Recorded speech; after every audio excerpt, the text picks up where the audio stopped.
But we are in a series called Pre-Decide, and the more that I dig into it, I'm so excited about it. And I say this often because I think we choose really good series here. But when I say this, I don't say it lightly either, that this is truly a life-changing series. It has the ability to change your life forever. And if you just think about it for a second, if you have any kind of self-awareness and you've lived a little bit of life, you've looked back and said, geez, there's been times in my life when I didn't pre-decide. You know what I mean? Like, I let life catch up and I made some awful decisions and it changed the trajectory of my life in a negative way. And so obviously what we want to do is prevent that, right? Get in front of that.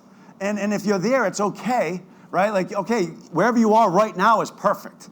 And today's a new day and a new opportunity, right? So I don't ever take away from God's goodness and grace and his ability to redeem anything. However, if we can start this journey and say, gosh, I have to pre-decide these things in my life in these 5 critical areas, it can save us from so many headaches, the roller coasters of life and some of the atrocities that happen in our own lives and around the world. And so this series is really, really powerful, and we're going to take the next 6 weeks to lean into the power of pre-deciding. And so today, we're jumping right in because we're going to be talking about the 3 keys to overcoming temptations. And this is not an easy teaching, okay? However, I think that it really, really matters. I think about the harsh reality that many of us have either faced or have faced or in the midst of when we don't pre-decide. I don't know anyone who has prayerfully and proactively decided 5 years from now, I really want to go up 4 sizes. I want to gain 100 pounds, unless you want to be an offensive lineman for the Patriots, right? Like, not many people, that's what I pre-decide, that's what I want to do. Or I don't know many people I don't know anyone who decided ahead of time to become addicted to pornography. I don't know anyone who pre-decided I really want to overspend, so I struggle paying my bills month to month and carrying $100,000 of debt. I don't know anyone who's getting married and has plans to cheat on their spouse, drift apart over the years, argue about stupid things on a regular basis, and end up getting divorced. Like, we don't pre-decide these things. And here's the thing, though. If we're going to keep it very, very real, some of those examples, this is just a few examples. And that's painful stuff because I know for some of you, that's my life right now. That's me right now. Or for some of you, it's like, you know what? I've already started drifting that way. The good news is that you can course correct. You can start afresh. And so I think in this series, if you will allow yourself to have a little bit of courage and say, you know what, I'm going to pre-decide for the rest of my life. This is how I want to be. I want to choose to be this way. Right? And so here's I do want you to raise your hands if you have the courage to do so. And I'm going to go through one year at a time, but I've talked to you about the value of 20-year planning. And I know very few people actually plan out 20 years. And I'm not talking about you have to have a 5-page document. But I am talking about that you have some prayer time and you're reflecting on God, like, where do I want to be 20 years from now? And I think that's very, very important. And so you have these kind of goalposts along the way. So how many of you, and you raise your hands, have a 20-year plan for your marriage? Raise it high. That's my wife, just in case anyone's wondering. That's only 1 out of 5, babe. All right. All right. So work to do there. How many of you have a 20-year plan for raising your children? Or did? Okay. How many have a 20-year plan to be financially free? Raise them high. Good. How many of you have a 20-year plan to be in great physical health? Good. How many of you have a 20-year plan for the pathway for your career?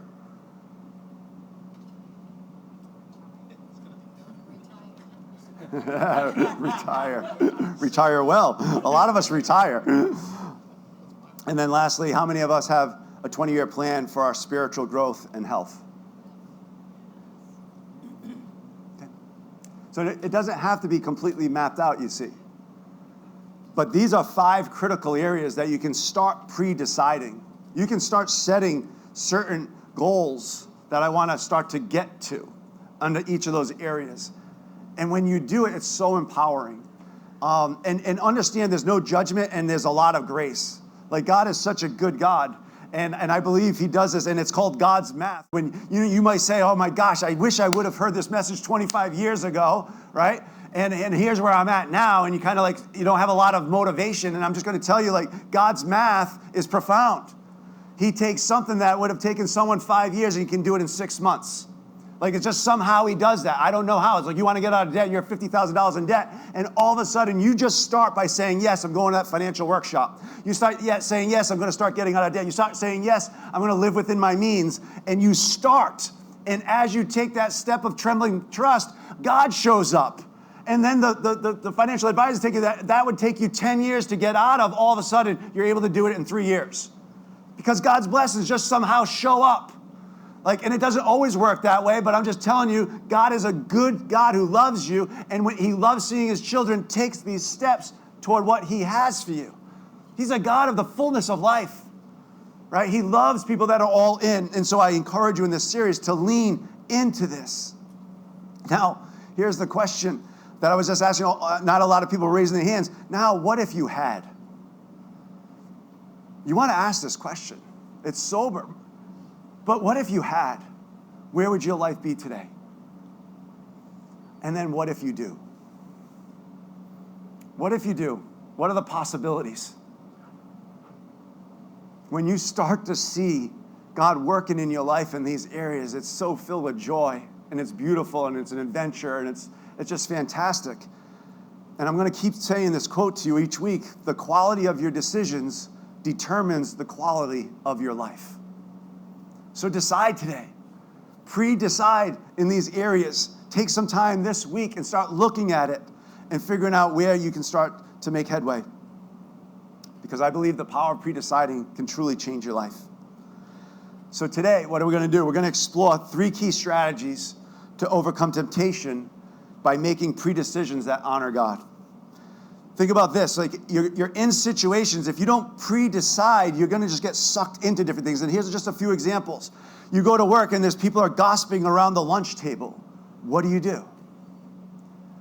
Right, like it's happening, you see it.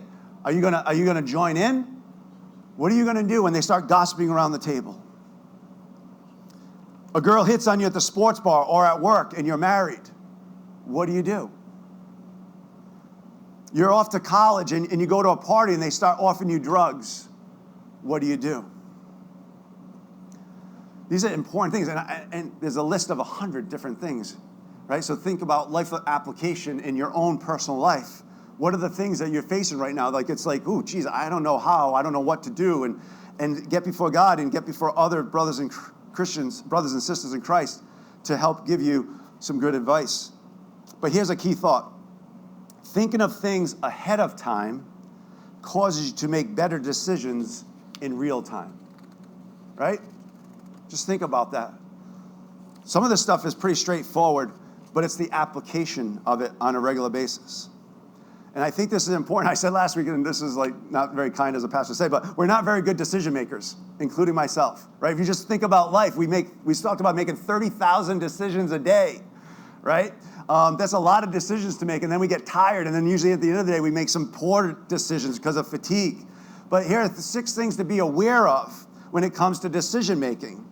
And most of us are or can be these things. So the first one is that we're unprepared, right? And that's what we're going to be talking about today. We're unprepared. There's a spiritual battle going on. There's temptations going on, and we're unprepared. So we make bad decisions. Or we're inconsistent. Right? How many of I think I sign up for this one all the time. It's like, man, if I could just be more consistent in these areas of my life, right? And I think a lot of people would say that, an amen to that. Another one is I'm unintentional in my decision making. I'm not prayerful or thoughtful. Or sometimes I'm very selfish, right? And I'm constantly making life about me. And we often do that when we're hurt or when we're going through tough times, right? And we start to get overwhelmed by our own pain and suffering. It's very hard to see outside of ourselves. And sometimes we make very poor decisions when that happens. Sometimes we can be short-sighted, right? We're moved by the moment instead of thinking long-term. We can be, how many of you are emotional decision makers, right? You're guided more by your feelings and your emotions versus vision and planning. And then the last one is we tend to quit when things get hard, right? We decide to throw in the towel because my life isn't going as planned or it gets hard. Okay, so now, the opposite of this, we're going to be making a commitment over the next 6 weeks. We'll make 6 I am statements and commitments, right? And there's going to be a slide up here, but think about I am statements. God is the great I am. And he wants to come alongside of us and help us be great godly decision makers that pre-decide ahead of time and experience his power in this life. And so what are we going to do? We're going to commit to these 6 things. Who I am ready, I am consistent, I am devoted, I am God-honoring, I am faithful, and I am a finisher. And so I want you to say that out loud, and however it comes out, it comes out. Well, 1, 2, 3, you're just going to go right through the list. I am ready, I am consistent. Ready? 1, 2, 3. I am ready, I am consistent, I am devoted, I am God-honoring, I am faithful, and I am a finisher. Come what may. I like that last one a lot. I can't wait to get to that week. I'm a finisher. Key point, when our values are clear, our decisions are easier. Right? If this is clear to you, like this is who I want to be, I am these things, and you pre-decide in these 5 areas, your decision making just elevates. It just happens because you're bringing God into the midst of it. Right? So let's dig our teeth right into temptation. And a question for you, and if some of you are bold enough, we'll pass the mic. I know this is sensitive, but it could be very, very helpful. How many of you have given into temptation and then regretted it? Does anyone have a story of what that looks like? It's got to be 1 minute or less, too. But I want you to think about it, because this could be very helpful. Because I'm going to ask you a question. Why did you give into it? Anyone want to share a quick story? Like life happened. You made a bad decision out of temptation and it changed your life. There's so many. Who said that? There's so many. It's true. Yeah, go for it. Let's see. So those of you that are new, the reason why we do this is people online obviously cannot hear us unless we have the microphone. If you don't mind just passing it down. And I always reserve the right to cut people off, just so you know. So I've been a soccer player all my life, and I was playing probably when I was about 45 still, 46. And I was in a soccer game, and I had somebody that I'd played up against that was probably, I guess, I created a nemesis with. And it was because we were equally good, and I just really wanted to beat her. I was very competitive. And we were in a play, and she got the ball. And I really, really wanted to get her back. And in doing so, I actually ended up flipping onto my neck, and it was my 3rd injury on my head in a year, and I ended up with a brain injury. I've been battling it for now 6 years, and so I was okay before that, and I haven't been okay since then. So I greatly regret my aggression, my competitiveness, my need to be better than, my need to show somebody else that they were less than. And to prove my worth to others got me into a really bad situation. So, yeah, thank you. So let me ask you this: why do you think you gave into it? And that's an interesting, temptation, I guess you say, the temptation to all those things you just put, those bullet points. Why do you think that happened? insecurity. Insecurity. So if you think about this list, right, when I'm unprepared, I'm inconsistent, all these different things, I'm going to suggest whatever answer people gave to this, and if you're thinking about your own situation, what I'm going to put forth is this, that we're probably because you weren't prepared. Like you weren't prepared ahead of time to think about, when I put myself out there and I have this thing deep inside of me, and if I let that thing, it becomes uncontrollable. If I let it get the best of me, what could happen? and I don't prepare myself. One of the points we're going to talk about is magnify the cost. We don't usually say, well, my gosh, like the worst possible thing could happen if I got this out of control. And I love what, you're speaking my language as an athlete, and I still play basketball, and I tell myself all the time, like, it's just a game. It's just a game. Like, these guys, it's just, you know what I mean? Like, this doesn't really matter a whole lot. And then I come home every day, I'm like, honey, I came in, I prayed, everything. I said, I'm going to just take it easy today. And I go like 1,000 miles an hour, right? But then I always think about that one time, maybe I crash and I put my neck into the wall, or I land and break my leg, or, you know what I mean? So it's like preparing ourselves ahead of time to really think that through and say, okay, why do you do this? Like, you know what I mean? Like, why is this so important to you? Why does this really matter? It really doesn't in this grand scheme of things here. So what's broken inside of me? What do I need to really work on to grow and develop as a human being so that this temptation doesn't cause me to make a really bad decision that I might regret for the rest of my life? And I encourage you, so thank you, first of all, give her a hand clap for having the courage to share. There's so many reasons why we pass the microphone around, but one of them is that we want you to become comfortable being uncomfortable and see the power of the church being the church. Your voice matters. Your story matters, and we want to validate that. It's not just whoever's teaching up here. And so thank you so much for sharing that. And I want all of you to be thinking about your own life experiences where you think, like, I was tempted, I gave into it, and then ask why. Because when you have to learn from those things, and I'm going to suggest it's because a lot of it had to do we weren't prepared. And 1 Corinthians 16:13 says this, and a lot of us, like, we read the Bible sometimes, and it's just a practice, but we don't read it with intentionality, and like, man, this thing really matters. It says, be on your guard. Stand firm in your faith. Be courageous and be strong. Like, be on your guard. This is what happens is when we let our guard down, right? That's when temptation leaks in, and that's when all of a sudden the decisions we make we regret. It's because we let our guard down. So why do we talk about abiding all the time here? Why do we talk about getting before God and staying connected with Him and praying and in His Word on a regular basis? That's preparing you.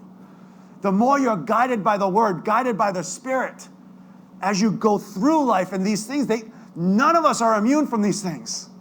You get that? Like, we're all susceptible to falling to temptation. I hope you know that, because that's what keeps you on the ready. When you have a little bit of fear inside, you're like, I've got to stand guard, because I can't let this happen, because I will regret it for the rest of my life. Matthew 26, watch and pray so that you will not fall into temptation. Guys, you got to know this. The spirit is willing, but the flesh is weak. We'll talk about that a little more later. So let's pre-decide, like, I am ready. I will be prepared when temptation comes, because it's coming. You know that, right? We have an enemy. We have call him whatever you want. Some people call him the devil, Satan, enemy, evil, the deceiver, liar, whatever you call that. Just say evil. Evil is knocking at your door, right? It says in 1 Peter 5:8, be self-controlled and alert. That's the first part. This is how you are prepared. Because why? Your enemy, the devil, prowls around like a roaring lion looking for someone to devour. It's not a pretty picture. There is a spiritual battle going on. And so don't go into the battle unprepared, naive, ignorant, thinking you're above, somehow immune. The deceiver is very real. You know, if you know the Bible, in the garden. And then you got Jesus himself being tempted for 40 days, right? It's like, this is the sort of things after being in the desert for 40 days.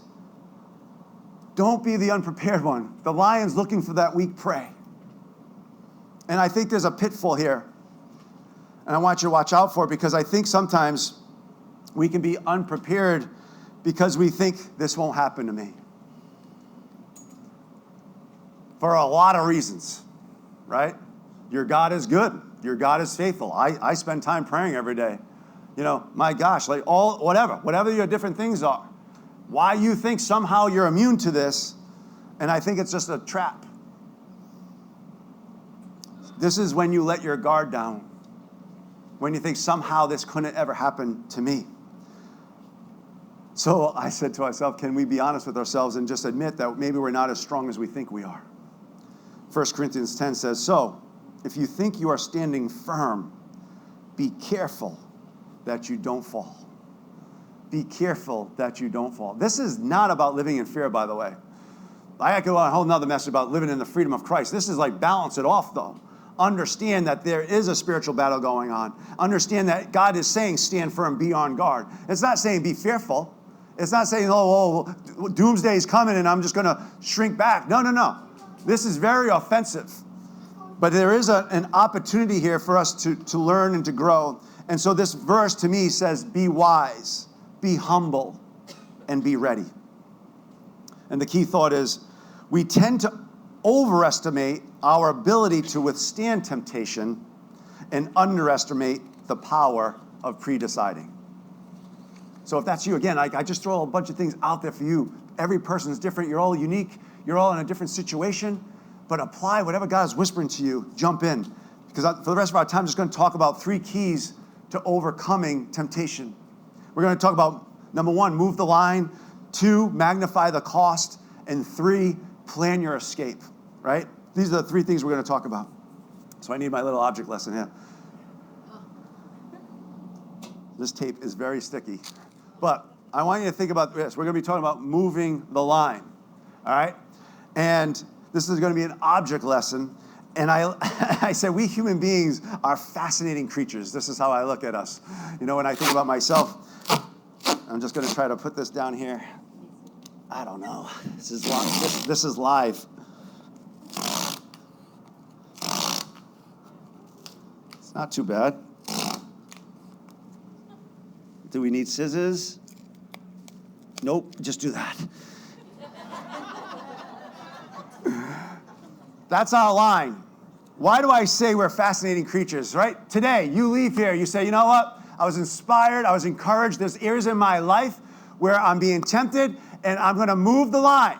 So here's my line, right? So you can think about purity, you can think about finances, you can think about all different things, whatever your temptations are. But the moment you make a decision, here's my line, right? This is the line, and I'm not going to go over it. What do we human beings do all the time? What's the next thing we do? Move the line. No. We get, how close to the line can I get? Right?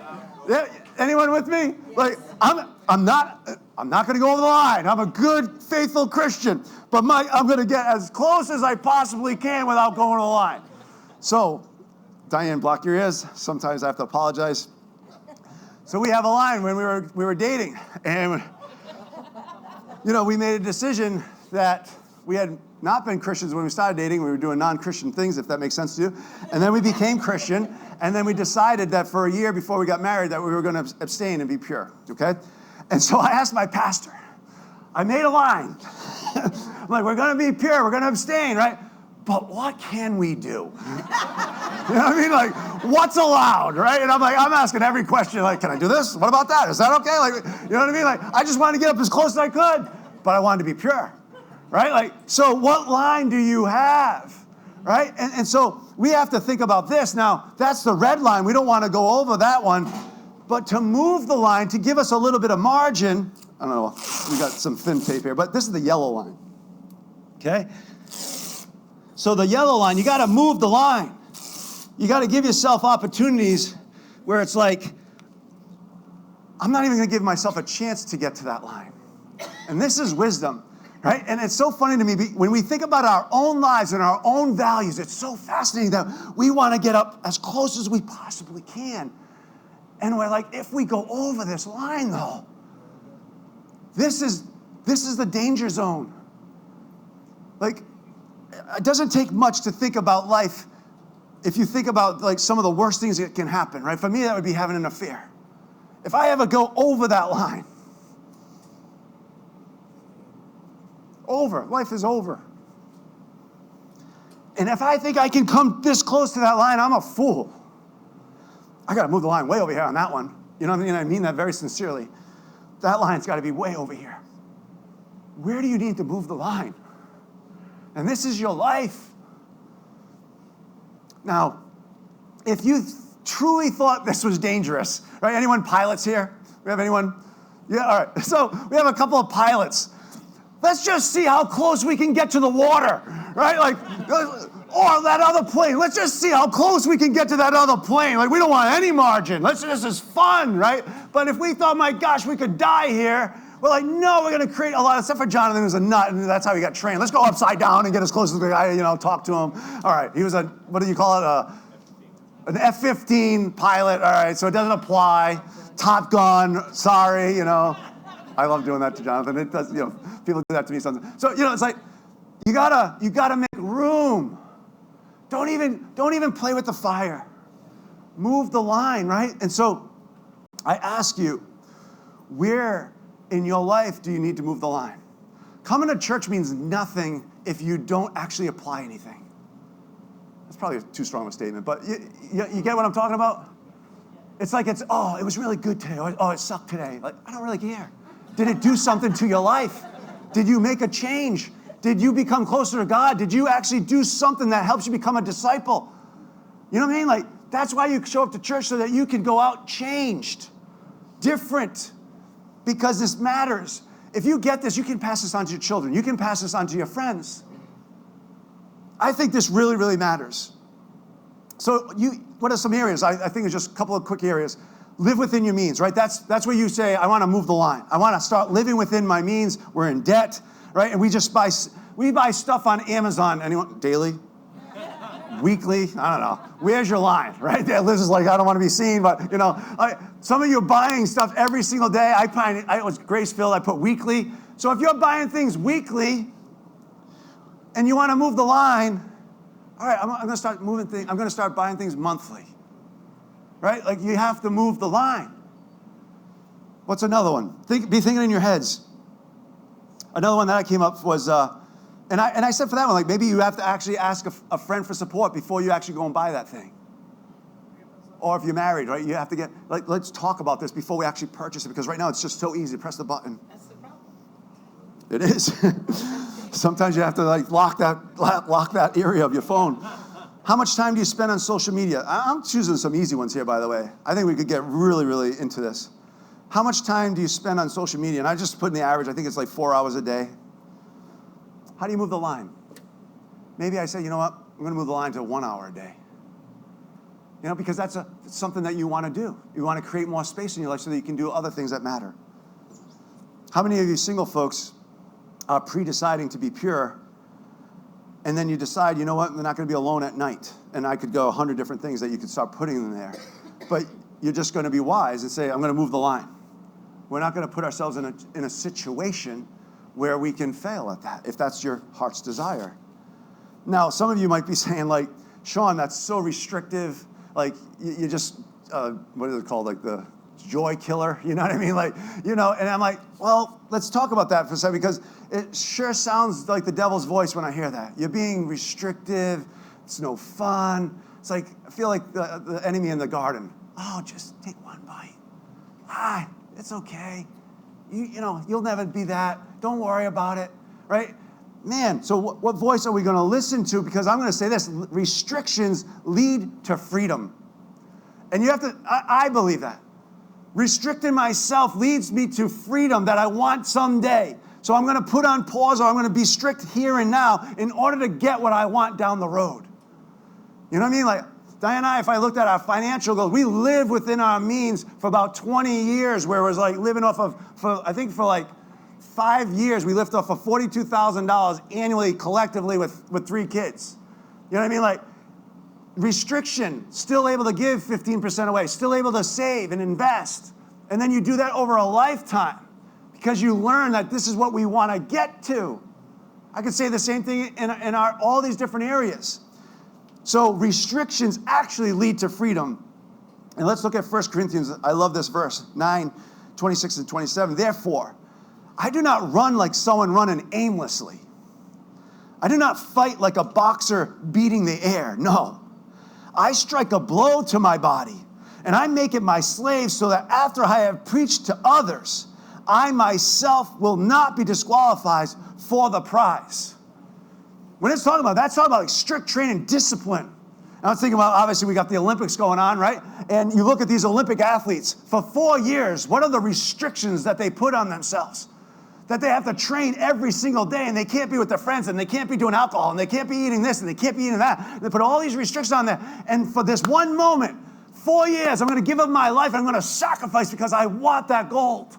I want to represent my country, right? And then they go after, and they give everything they have to go after that dream, and a dream worth it to them. Now I sit back and I reflect that that's over a medal. That's over a medal. And this is over your life.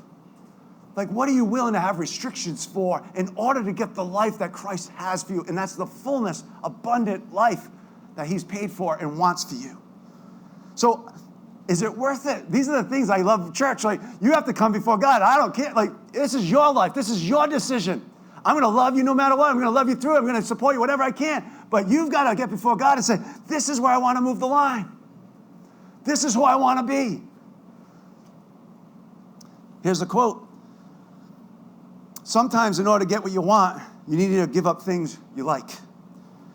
And another quote I found, the pain of discipline is far less than the pain of regret. The pain of discipline is far less than the pain of regret. So let's move the line and honor God. And then number 2, we're going to magnify the cost. We have to make things like flying the plane. You know what I'm saying? We got to I can't get close to the water. I can't get close to the building. I can't get close to the other plane. Like, I've got to make this thing. It has to matter. I can't play it's not that big of a deal if I do this, that. No. If you give in here, it matters, and it matters greatly. And you have to ask the question. You got to do whatever you got to do to play the game in your head to get you to live a certain way so that you can live out your values before God. So ask this question of yourself. What if the worst case scenario comes true?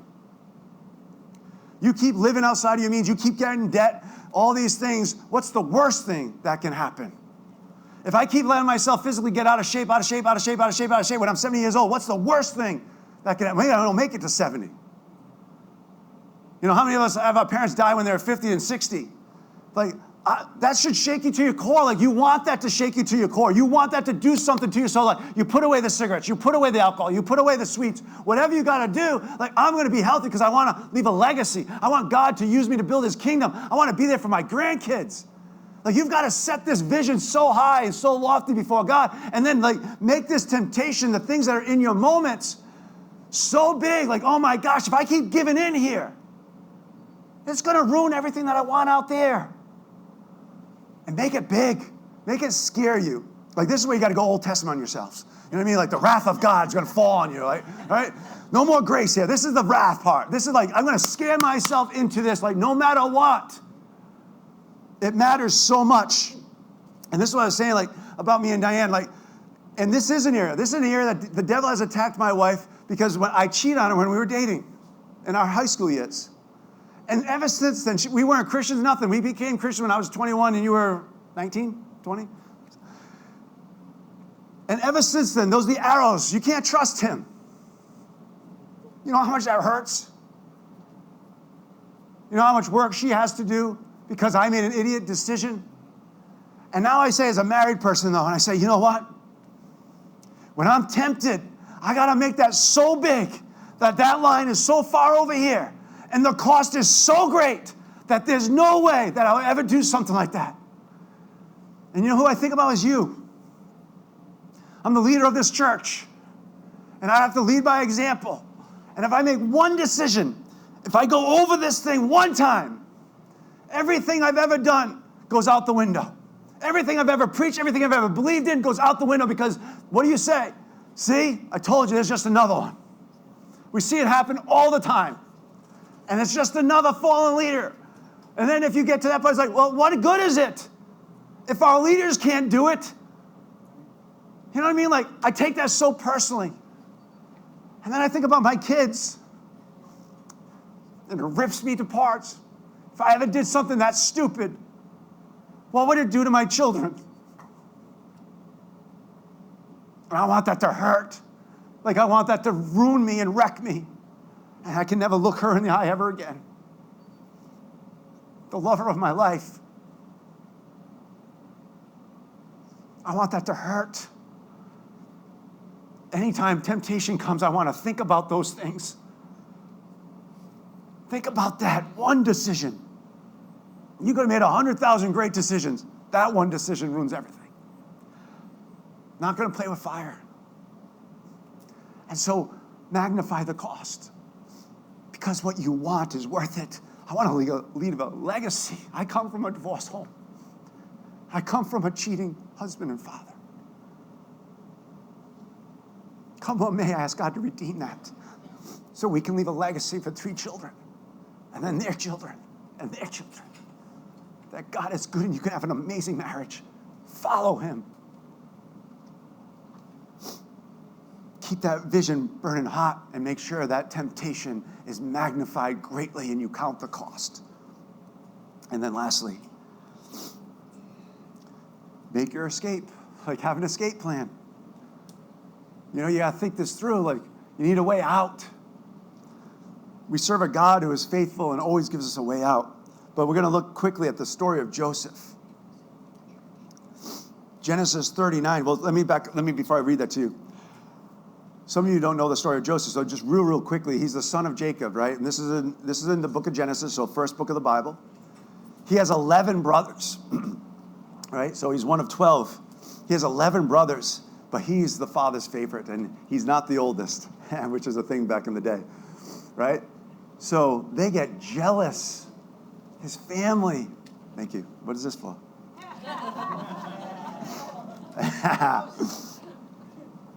Right? Like, they get jealous of him because he's his father's favorite. And then one day, God gives him a dream. He gives him a vision. And basically the dream, though, is like, it's like in your face, like to his parents, to his brothers, like, you guys are going to bow down before me one day, right? And it's like, what? And they get all upset about it. And so much, so think about how this stuff happens. Temptation over time builds and builds and builds to the point where they want to kill him. Like, think about that. And I always tell myself, like, I'm not immune to these things, like resentment, bitterness, unforgiveness. It has the power to cause you to hate people. And when you hate people, you make terrible decisions. And then you find others to support that terrible decision. Come on, brothers. Right? You're with me because that's right. And it just keeps building and building, build the case. Get others around you to support your cause. Then they go and plot to kill the guy. And then one of them speaks out, at least to come to a sense of go, all right, we'll just throw him in a ditch. Right? And then he ends up in slavery. Right? So this is his life. Think about trauma. Think about, oh my gosh, what's happening to this guy? And so this is where we pick up his story, because he was found, he's sold into slavery to a guy named Potiphar, who is the captain of the guard. And so we're going to pick up in Genesis 39, 6 through 8. So Potiphar left everything he had in Joseph's care. With Joseph in charge, there's so many layers to the Bible that I love, right? You can go off on this, like Joseph doesn't let his past dictate his future. Think about that. He did not concern himself with anything except the food he ate. Now Joseph was well built and he was handsome, and after a while, his master's wife took notice of Joseph and said, "Come to bed with me." You better pre-decide. You better pre-decide, because all of a sudden the temptation is in front of you. But he refused. With me in charge, he tells her, my master does not concern himself with anything in the house. Everything he owns, he has entrusted to my care. This guy's a person of character, but that doesn't mean he's not susceptible. Joseph, think about life. Like, again, sometimes we get to Pollyanna when we think about the Bible because we know the outcome, but we don't pause long enough to really reflect on the chapters, if you will. In your own life, when God hasn't come through in your own life, where you feel disappointed by God, where things haven't gone as expected, right? Like, and you start to, why God? You blame God. Like, I've done everything like we have. I've done everything just like you've wanted me to. None of us have ever done that, right? But we make this case, and then we get disappointed with God. We become disillusioned. Here's the key point. Don't use your disappointments to justify your disobedience. Life is certainly going to happen. We're going to have disappointments. There's going to be so many times we're looking at God and saying, geez, God, like, why me? Why now? Here's some examples. My spouse, they don't treat me with love and respect anymore. And this is real. And I apologize if you're in the midst of that right now. But what a terrible place to be. You spent 10, 15, 20 years together, and you find yourself in a place where, like, you know what? They don't love me. They don't respect me. They're not passionately in love with me anymore. Maybe I'll go to someone else who will appreciate me. Another example. This one's a little lighter. Or maybe not. I have had a very long and trying day. Anyone? This has been a day from heck, right? And it's been a long, long day. And what do we deserve? Anyone? What?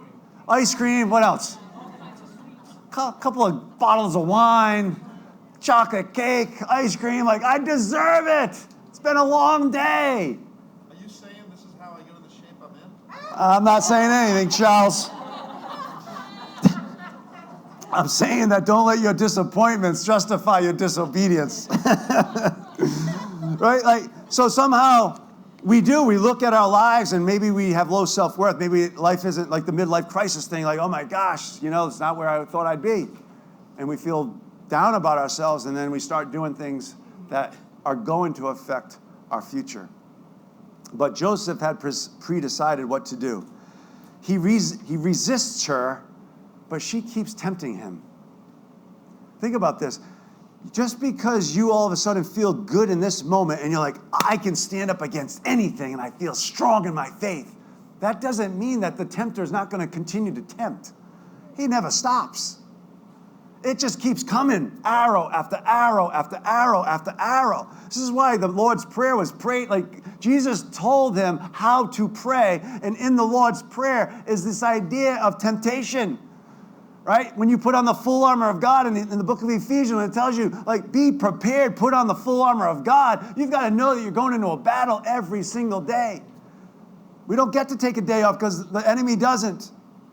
So here's what happens in this story in Genesis 39.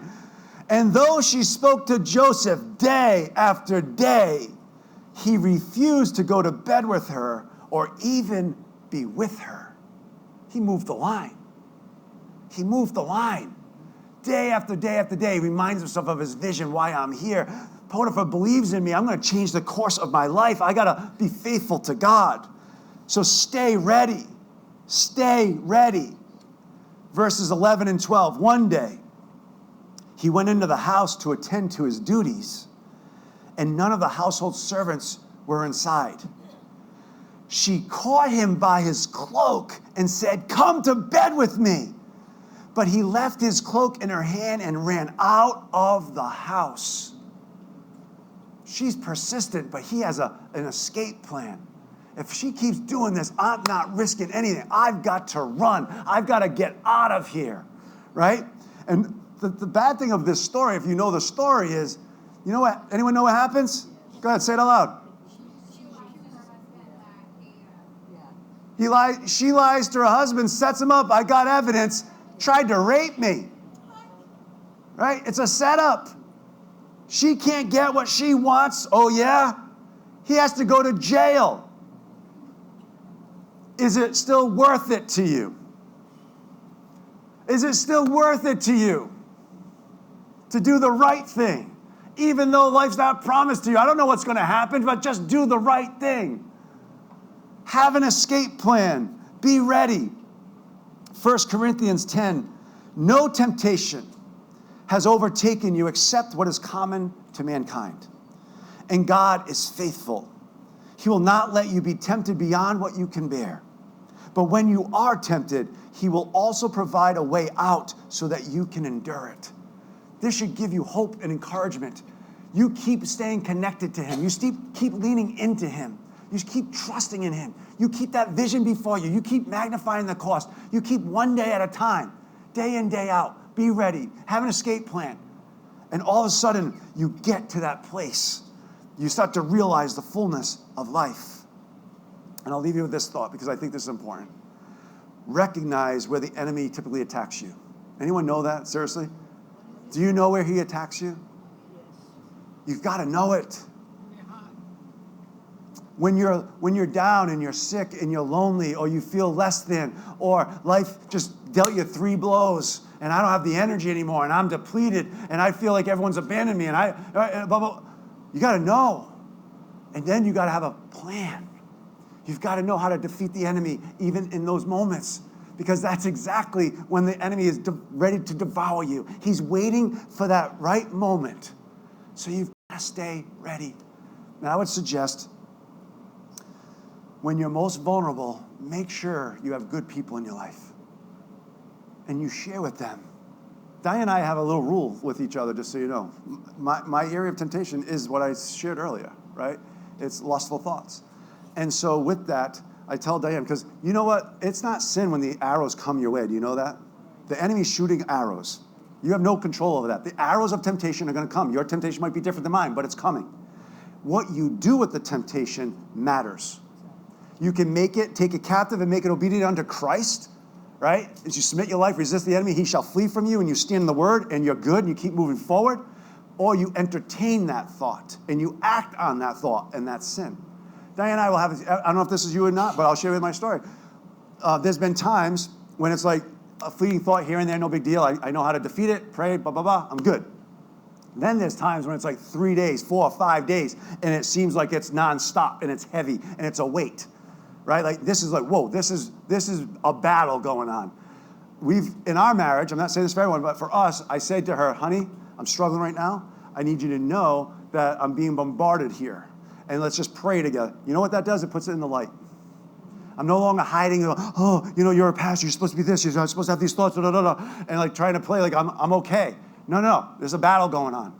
And the minute I say it, I've got to tell you, God is so faithful. The minute I say that to her, it like breaks. Because the enemy's like, he tried to keep it in the darkness and nope, didn't work. It's in the light now. You're not going to divide us, right? And so I just share that with you because like you've got to have an escape plan. You've got to know what works in your life. And, as you do that time and time again, I do believe that you build the muscle.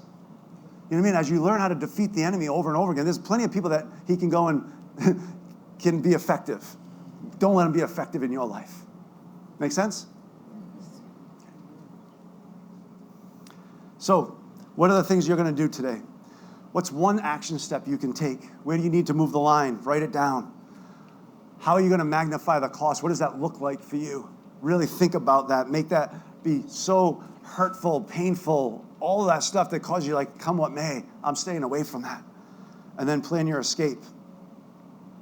Let's commit in prayer these 3 things. Let's go ahead and pray together. Lord, I ask that you would give us strength and wisdom to implement these principles, to know that you're with us, to know that you're guiding us, you're empowering us. Help us to move the line. Help us to first look at these 5 areas and say, God, where am I being tempted? I'm going to choose to move the line. This week, I'm taking an action step. And then I'm going to magnify the cost, because it matters so much how I live this life. I'm going to magnify the cost. And then I'm going to plan an escape too when I need to. And God, come and be with us. Strengthen us. Let us know that you're faithful. Let us know that you've given us a way out. Let us know that there's no temptation that can overcome us, because you are the overcomer. And so, God, we love you. We praise you. And we pray this in Jesus' name. Amen. And I'm going to leave you with this quote by Winston Churchill. To each, there comes in their lifetime a special moment when they are figuratively tapped on the shoulder and offered the chance to do a very special thing, unique to them and fitted to their talents. What a tragedy if that moment finds them unprepared or unqualified for that which could have been their finest hour.